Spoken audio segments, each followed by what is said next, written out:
Next, we have another comedian from Seattle. You can see her frequently at Jai Tai in Seattle. She'll also be hosting at Joker's Comedy Club in Richland, Washington in September. Give some love to Corrina Lee Allen.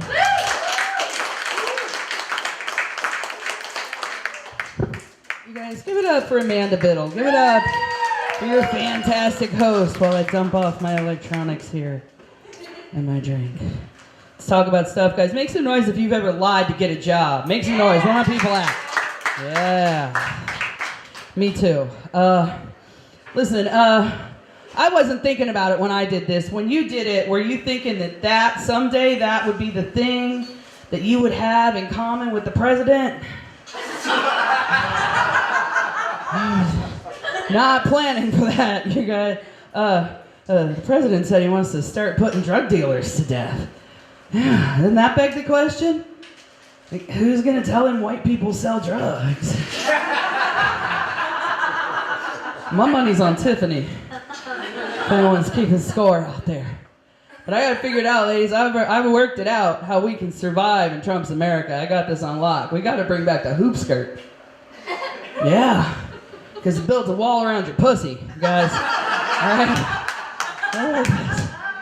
Oh, I'm too old for that shenanigans. You hear about they got themselves, I'm excited about this. The Trump supporters got themselves their own dating website.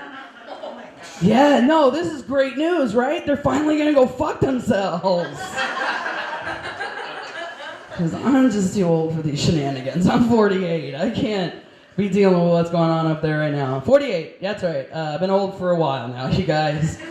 I've been old since the year 2000. I know that's when it happened.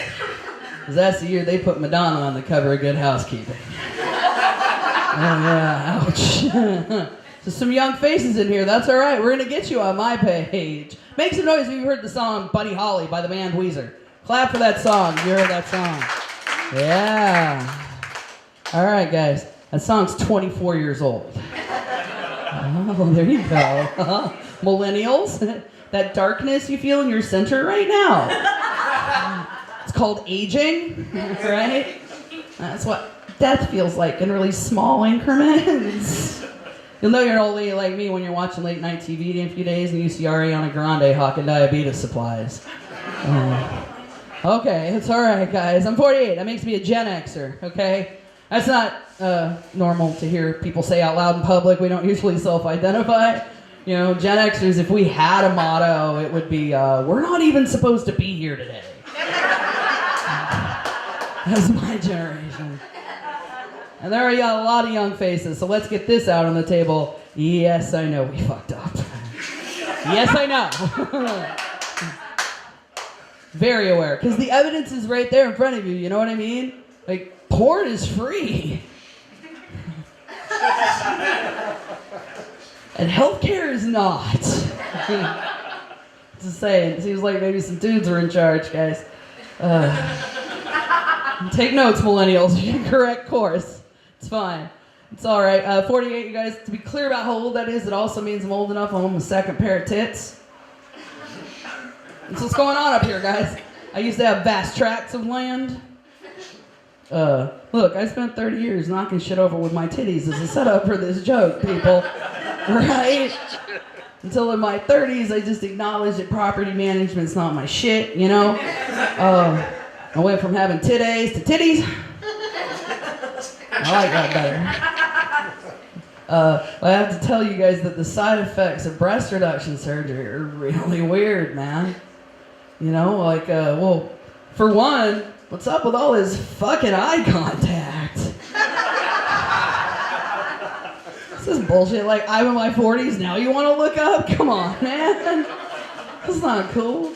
And the street harassment got real weird, you know? Back in the day, it used to be, hey, baby. And now it's, hey, you fat bitch.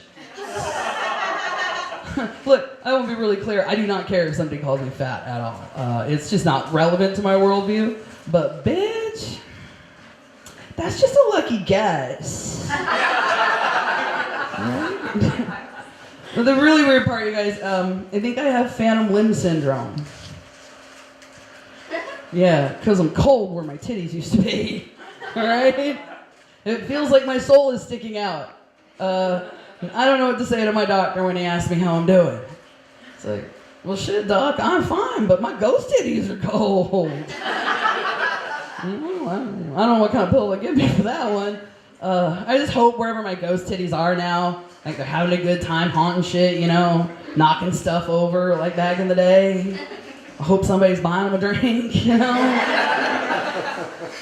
Yeah, 48's a lot. I'm also at that point in my life where my 3D printer's going into the shutdown mode. I know that's what's going on because it feels like my ovaries are boiling. I'm real sweaty and I can't remember any of my jokes. So that's the life I'm living, leading. And I really got turn this thing off, just for the record. Turn it off. Did you know if you let this thing go, it just makes more people? That's nuts. That's crazy. And I did that. I made people with my cooter. I activated the 3D printer. I gave birth to red-haired twins with ADHD, boys, who will be 21 in 2 weeks. So give it up for me. Yeah. Can't believe we made it that far, right? Because I'm a hot mess. I don't know if you can tell. It's not just the menopause, okay? I am a hot mess. Some people might say that, but I'm pretty sure I'm the only person in this room that's ever called their friend up at 2 in the morning and said, hey, you gotta come over to my house right now. We gotta go out in the desert and bury a vibrator. Yeah, that's me. I did that. Just to be clear, I've been doing this for way too long. And I used to have a joke back in the day in one of my sets about how I didn't own a vibrator because I was afraid of moisture and electricity. Okay, didn't seem like a good idea. To 28-year-old me, I was like, manual only. I don't want to be the one in the emergency room listening to a doctor tell me, it's okay, honey, pubic hair is supposed to be curly. I don't need that in my life. So I did that joke on his show in front of a bunch of dudes I did stand-up with, and they responded to that joke by buying me a vibrator. Correct. That is how stand-up comedy works, you guys. Yeah, they were real proud of themselves when they presented it to me, too. They were like, look, it's safety orange because you're clumsy.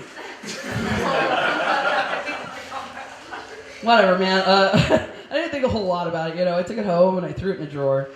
And about 6 months later, I walked into my bedroom and I found my sons, who at the time were 6 years old, and they were playing with the pieces because they'd taken that shit completely apart. When I walked in, my son Daniel was waving the orange sheath like a lightsaber. Brings me to the important part of this set. Young people, this is especially important for you. Please take notes. Listen. If you ever walk in on your children playing with your sex toys, stop and take a photo. Right? I'm just saying, that'll end an argument with a 16-year-old super fucking quick. You will win. However, guys, after I took my picture, the problem I had was I was a single lady living alone in an apartment complex, and I had a pile of vibrator parts. And I didn't want to put that in the trash can, and have everybody be like, oh my God, you guys, what's wrong with the pussy in 2B? Just wrecking vibrators. I didn't want to have that conversation at the mailbox, I did parent and comede at the same time. That's the advanced level. Don't recommend it. Wasn't good for me. I wasn't good at that. I'm going to cop to it right now, you guys. I was a shitty mom. My kids turned out to be awesome people anyways, because apparently I'm also an okay dad. But that's what happens when you comede and parent at the same time. The thing about kids is that kids ask a lot of questions. And the thing about comedy is that a question's a cue for a joke. And sometimes you shouldn't do that to a little kid. Right? Case in point, I was making gravy one day. I had a pan on the stove and a chicken neck and some broth and herbs and stuff in it. And my sons came running in the door. My son Kyle ran over and he saw that and he's like, oh my God, Mom, what is that? I pointed at the chicken neck. Comedy Brain won. And I said, dude, that's the chicken's penis. That's what you make gravy out of. Now, to be fair, mostly the reason I said that was because I had my headset on because I was with my guild, so I had like an open channel and an audience in front of whom to say that. So they immediately changed the password to Chicken Dick Gravy. And that kid is going to be 21 next week, and he still won't eat gravy. I broke him.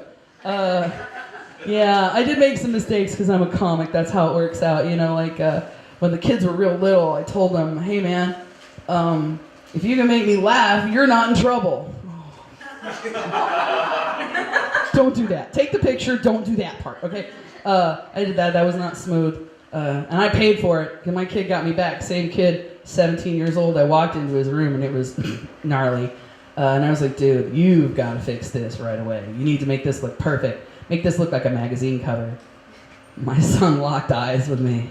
He said, Mom, my room already looks like a magazine cover. There's jizz everywhere. Yeah.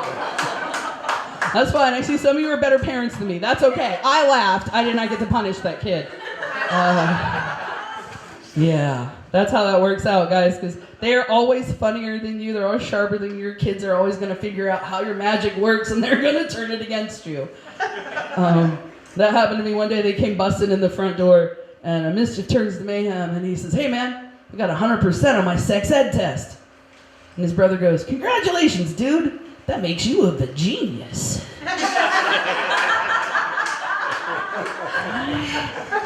And I'm over in the corner like 70% jealous comic, 30% proud mama is about how that worked out. That's Chappelle's math. I trust it. But I had to have a minute with myself, you know, like that was kind of rough, you know, but then I thought about it for a second. I was like, wait a minute. Like, I made him with my vagina, right? So I think we know who the real vagenius is. Fair enough. Yes, it's true. All right, you guys. Menopause is winning. I have to mash the button. Which is embarrassing, because you'd think I would remember all of the better jokes that my kids wrote than me, right? But that's the thing. You guys got to lower your expectations for me. I'm a hot mess because I have daddy issues, right? My dad was a drummer, you guys. And some people don't know what that means. If you're not a musician, you might not know what that means. What that means is I grew up poor. All right? That's what that means. That's the thing about drummers, you know? They're real good at counting and real bad at math.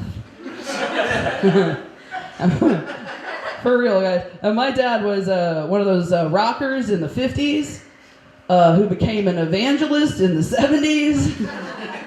I went into Christian talk radio in the 80s. In case you're wondering what the career path is to dick jokes at the gallery. It'll take you 48 years. What's a hell of a ride, guys? Try it out. Yeah, that's how that worked out for me. I like to sum it up for people like this. In 1959, my dad was playing drums for Buddy Holly. Yeah, and in 1979, my dad was playing his records backwards so he could hear Satan's voice. Same dude. So yeah, that's what's wrong with me. If you're keeping score, that's how it worked out. It's a good deal though, you know, like some people say female comedians have daddy issues. In my case, it's like the full subscription package. I got it all worked out. It's all good. Oh, God. Yeah, so I'm just gonna have to do one more joke and get on out of here, you guys, because it got way too high before the show. That's my failing. All the other comics call me the fairy pot mother because I always have weed on me. But I made a mistake today. I let one of my younger friends talk me into trying that fancy new millennial weed. I tried the dabs. Yeah, I shouldn't have did that. That fucker lied to me. He didn't give me a dab. He gave me a whole dollop. I am hammered. I am hammered. Time to do one more joke and get out of here, you guys. Make some noise if you've heard of Plan B birth control. Clap for that. Fancy stuff. I like your fancy millennial birth control. It's good shit, guys. I'm impressed. But the name's a lie. All right, we need to talk about this for a second. I looked it up online, you guys. Plan B is only 70% effective. And if you're keeping score, that's not a B. All right? Just saying, guys. You go home tonight, you do that thing young people do. Just remember, that's plan C minus, all right? You have a good night.